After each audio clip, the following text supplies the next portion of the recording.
Kui vaatame seda rakenduse disaini, siis ta on suhteliselt sarnane kõikidele nendele, mida VAU meile pakub, nii et üldjuhul me eeldame ja arvame, et seda ühistööd rakendust hakkavad kasutama kasutajad, kes on praeguseks juba VAU kasutajad, kuidas Rahvusarhiivi virtuaalne uurimissaal.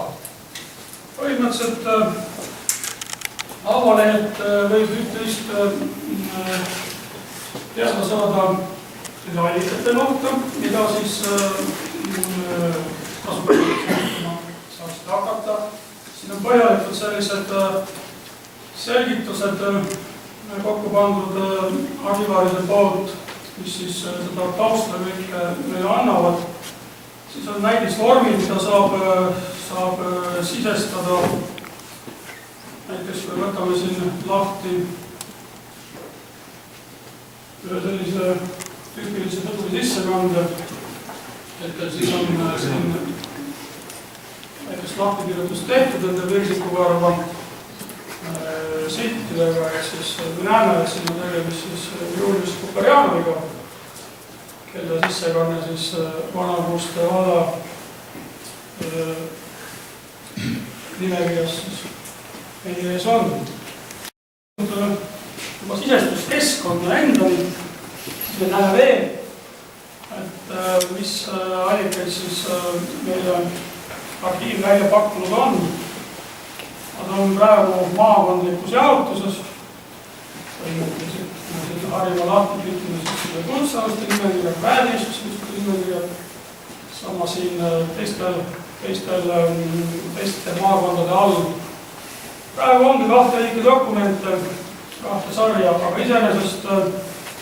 iseenesest tulevikus me kindlasti jätkame allikate digiteerimist ja on ette näha, et siin kusagil 5-6 eri allikaliiki võiksid ka siin olema saada. Selline siis dokumendi kogum siis sisestamiseks esimeses järgus välja pakkuda.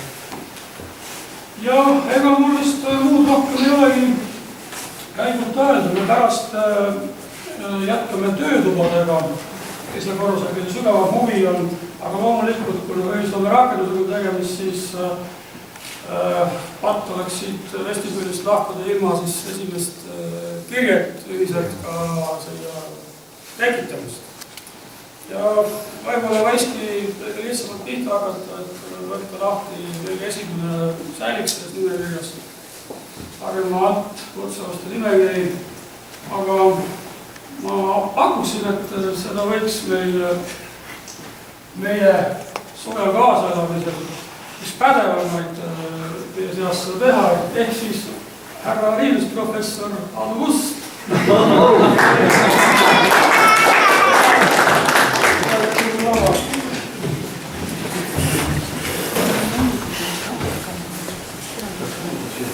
Nii.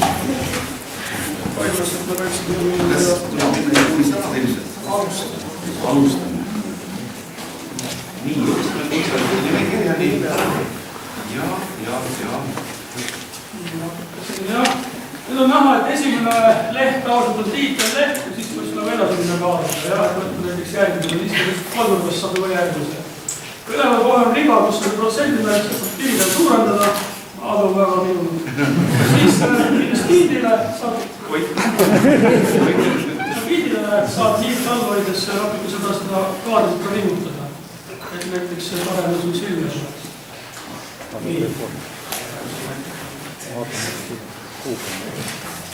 Pärejoon Tõnisson. Ei tohi, normaliseerimine on mõeldav, aga mitte originaalväljas. Ma pakun, et jah, sa said Johannes Karl. See on esimene väike komistuskivi meie sidestamisprojektis, et me siiski lähtume sellest, et me paneme nad ka kohe käikult maakeelde, et kui on verekeeles Johannes, siis ta tegelikult eesti keeles võiks olla Johannes. Ehk siis Adu, kui sa selle Johannes Karli ja isa nime ära parandad, siis väga hästi hakkama. Tähendab, selle normaliseerimisega on alati olnud suuri probleeme. Näiteks Venemaal hakati Venemaa eestlaste kalmistutel panema õigeid nimesilt ja lapsed teadsid, et vanad üüd tehti kõik juudeks ja need otsustati ära parandada. Ja nüüd me leiamegi, et seal on keegi Hilda Üganovna näiteks, sest juud tuli ju üüks tagasi teha. Nii et selles mõttes tegelikult oleks normaalne, kui oleks olnud 2 eraldi välja, kus ühes on siis, sest eestlaste hulgas oli Tõnissone ja oli ka Tõnissone. Nii et selles mõttes siin see normaliseerimine võib vahel tuua sisse, nüüd ma kõhklen, aga löön siiski Indreku lahkel loa. Ja peab vaatama, et hiire väga kui ära ei räägiks, sest muidu kaob pilt ära. Jah, siis eraldi lahti läksin kuidas Vormalavi sünniaja kohta, siis kui ma olid Kuubela formaali, siis saab panna Kuubela täpsusega.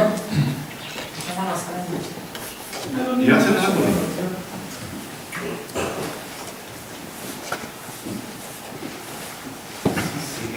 koht oli ilmselt kuskil üleval juba näha, aga ma ei jätka seda meelde ja nüüd tuleb mul korra tagasi kõigile ja vaadata, et kellega ma üldse peale hakkasin. Hetkel ei ole, jah, selle vormi juures ei ole. Aga iseenesest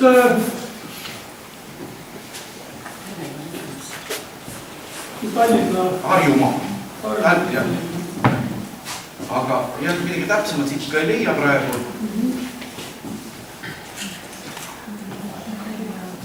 Ja kui me läheme, meil on võimalus seda sissekirjutust ja elukohta valida ka administratiivüksuste hierarhiast, mis on siis Rahvusarhiivi poolt loodud ikkagi üldisemalt kõikide andmebaaside kasutusse ja kasutusse. Isegi on võimalik seda ka lihtsalt siis ja see on üldjuhul elementaar, mis siis kasutaja võiks sisestada ja suudab vene keelt lugeda.